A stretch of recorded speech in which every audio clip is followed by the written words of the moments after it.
A 2 Timóteo, no capítulo 3, só para questionar essa fala do pastor César, com todo o respeito, é claro. Olha só o que o apóstolo Paulo, né? Ou para a comunidade judaica e Rav Shaul, que o pastor não gostou muito que eu falei Rav. É que ninguém fala, né? A Bíblia não tem. Não, cristão não, né? Senhor... Dentro da comunidade judaica reconhece ele não, como um rabino. A comunidade judaica nem aceita Paulo como mestre. Como os messiânico, judeus de verdades. sim. Messiânico, sim. Depositam confiança em Yeshua, reconhece. Então, assim, o senhor está falando de uma classe ortodoxa e tal, que não reconhece mesmo. Agora, a classe messiânica reconhece, pô, é que, assim, que ele foi um grande rabino. O judeu original, o judeu verdadeiro, ele não reconhece nem Paulo nem Jesus. Certo? Isso está mudando. Então, quando muda, acontece o que aconteceu com Paulo. Eles consideram tudo aquilo cocô, tudo aquilo descarte. Que é isso que Paulo... Eu li o texto pro senhor. Sim, mas não é cocô nesse sentido. Quando um judeu... Deixa eu só concluir aqui, depois o senhor fala quando um isso. judeu aceita Cristo, tudo o que ele passou no judaísmo é considerado zero, nada. Quando a gente se converte, a gente é nova criatura. Então não tem nem judeu nem grego. Mas, só para deixar claro, até na tua exposição, o senhor é convertido, aceitou Jesus. Sim. Só para perguntar, só para localizar o ouvinte que está acompanhando, porque tem um teólogo nos ouvindo agora e tem a dona de casa nos ouvindo. Sim.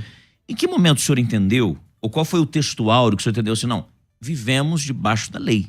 Vamos lá. Quando eu comecei a estudar as escrituras propriamente ditas, eu estudei a teologia sistemática que todo cristão hoje estuda num curso teológico. Certo. Teologia sistemática, a dispensação, teologia da substituição, eu estudei tudo isso.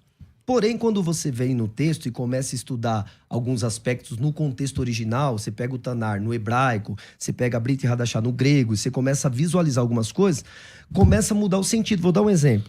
O primeiro livro a ser escrito é 60 anos depois de Cristo, 50 a 60 anos depois de Cristo, que é o livro de Marcos. É o primeiro livro, 60 anos depois. Nesse período que Paulo está falando a Timóteo, o que ele tem na mão? Para ele instruir nesse quesito aqui, ó, 2 Timóteo capítulo 3. O capítulo 3 inteiro vai falar para permanecer do que Timóteo aprendeu desde pequeno e que conhece as sagradas letras de quem conhece. Judeu, desde pequeno, aprende Torá. Isso daí é indiscutível. Esse texto te ganhou. 2 Timóteo capítulo 3. Aí você pega aqui, ó. Toda escritura divinamente inspirada é proveitosa para ensinar, para redaguir, para corrigir,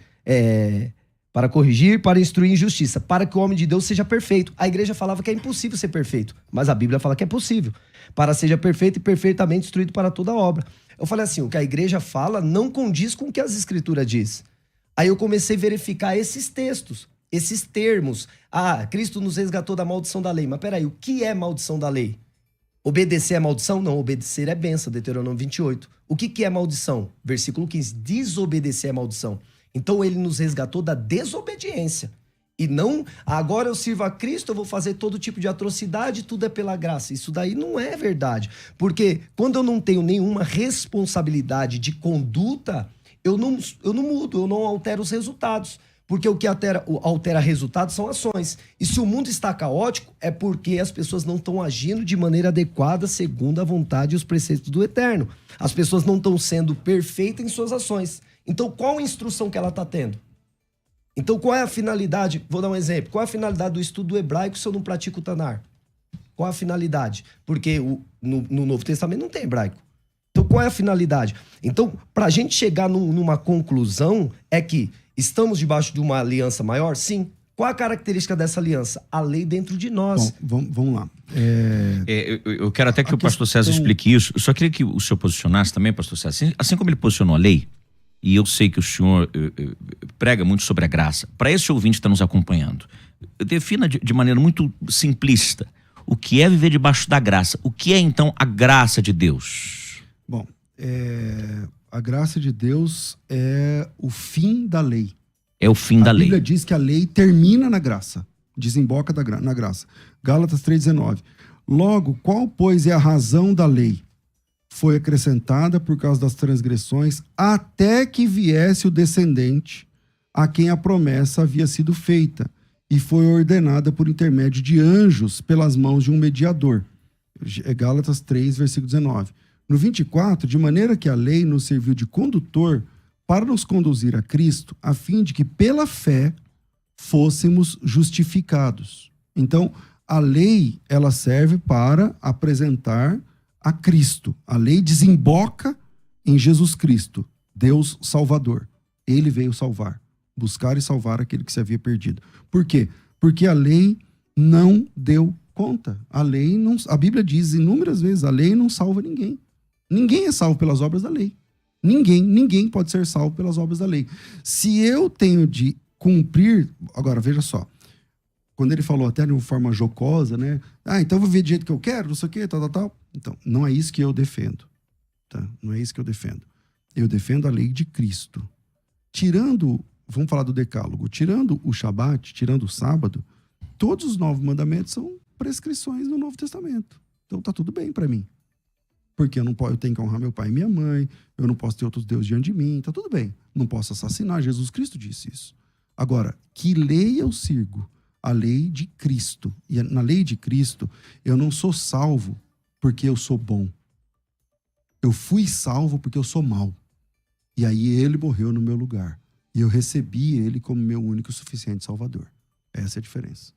Eu entendo, e me corrijam se eu estiver errado, que viver debaixo da graça e olhando para o Sermão do Monte, onde Jesus está pregando, é mais difícil viver debaixo da graça do que debaixo da lei. Eu entendo enquanto cristão, enquanto pastor, enquanto teólogo, eu entendo isso. Mas, pois não, fique à vontade para responder. Por isso que eu falei que a lei da graça é uma lei superior. Vou dar um exemplo. Os cristãos falam que vivem debaixo da graça. A graça está relacionada pela graça sois salvos. Não é uma graça que ele nos deu, porque aquilo que a gente quer receber, a gente tem que fazer o próximo. O próprio Jesus ensinou, aquilo que você quer receber de Deus, faça as pessoas, né? Se você quer misericórdia, Sermão da Montanha, tenha misericórdia. Você quer o perdão? Perdoe. A oração do Pai Nosso. Pai, perdoai-nos assim como nós perdoamos. Então a gente vê uma igreja vivendo uma graça fingida e mentirosa. Porque, na verdade, se alguém bater no seu carro, você quer o ressarcimento do dano. E isso é Torá. Isso não é graça. A graça deveria dar o perdão àquela pessoa. Então, olha o que acontece. Romanos 6:23. O salário do pecado é a morte. A recompensa por uma vida de pecado, e pecado é transgressão do mandamento, é a morte. Então não adianta a pessoa falar, eu vou ser salvo pela graça, se ela não viver a graça. Se ela não viver debaixo de um perdão, debaixo de um amor verdadeiro e genuíno, respeitando as posições das pessoas, tentando tirar as pessoas da condenação eterna, que é o que Cristo falou, levando as pessoas a Cristo. E aí sim, a graça me alcança, ela me coloca no estado de pé, mas o que me faz permanecer de pé? Se eu não tiver doutrina nenhuma, eu caio de novo.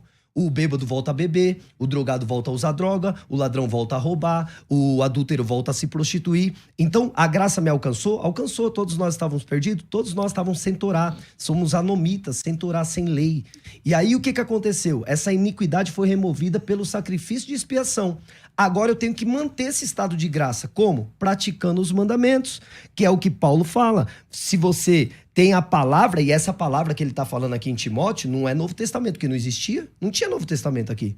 Ele está falando de que palavra? Do Tanar. Fica com o que você aprendeu desde o começo, que está vindo uma doutrina aí que vai levar as pessoas à apostasia. Fica com o que você aprendeu desde menino e que conhece as Sagradas Letras. Poxa, um judeu desde menino conhece Torá.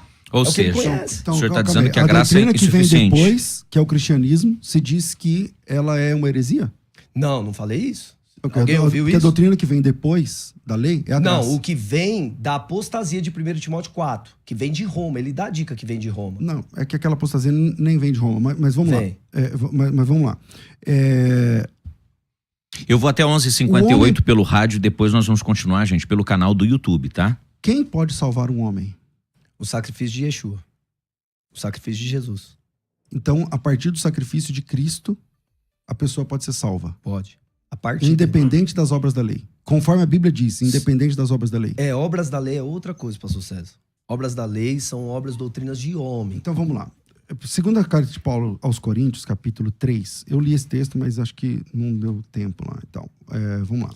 Diz assim, verso 7. Se o ministério da morte, gravado com letras em pedras, veio com glória, de maneira que os filhos de Israel não podiam fitar os olhos na face de Moisés por causa da glória de seu rosto, ainda que desvanecente, como não será de maior glória o ministério do Espírito? Esse texto, pastor, ele fala sobre a diferença entre as duas alianças. Eu concordo. Verso 12.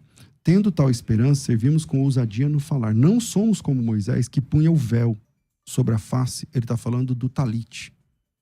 O cara que põe aquele sharp e coloca em cima da cabeça. Eu não sei se vocês usam isso. Não. Sobre a face. para que os filhos de Israel não atentassem à terminação do que desvanecia. Mas os sentidos deles se embotaram, pois até hoje, quando fazem a leitura da aliança, o mesmo véu permanece sobre eles, porque não foi removido. Até hoje, quando é lido Moisés, está posto o véu sobre o coração deles, porque o talite desce até o coração, e aquele véu tampa tanto o coração quanto a mente e os olhos da pessoa. E aí, eu vou ter que parar por conta do horário, né? Mas ele fala que todos nós, com o rosto desvendado, contemplando como por espelho a glória do Senhor, fomos transformados de glória em glória na sua própria imagem, como pelo Senhor, o Espírito. Não há base para essa antiga regra da aliança. O senhor, só para encerrar, o senhor acabou de defender exatamente o que eu falei. Que Obras bom. da Então, lei. bem-vindo à graça. Obras da lei é esse talite.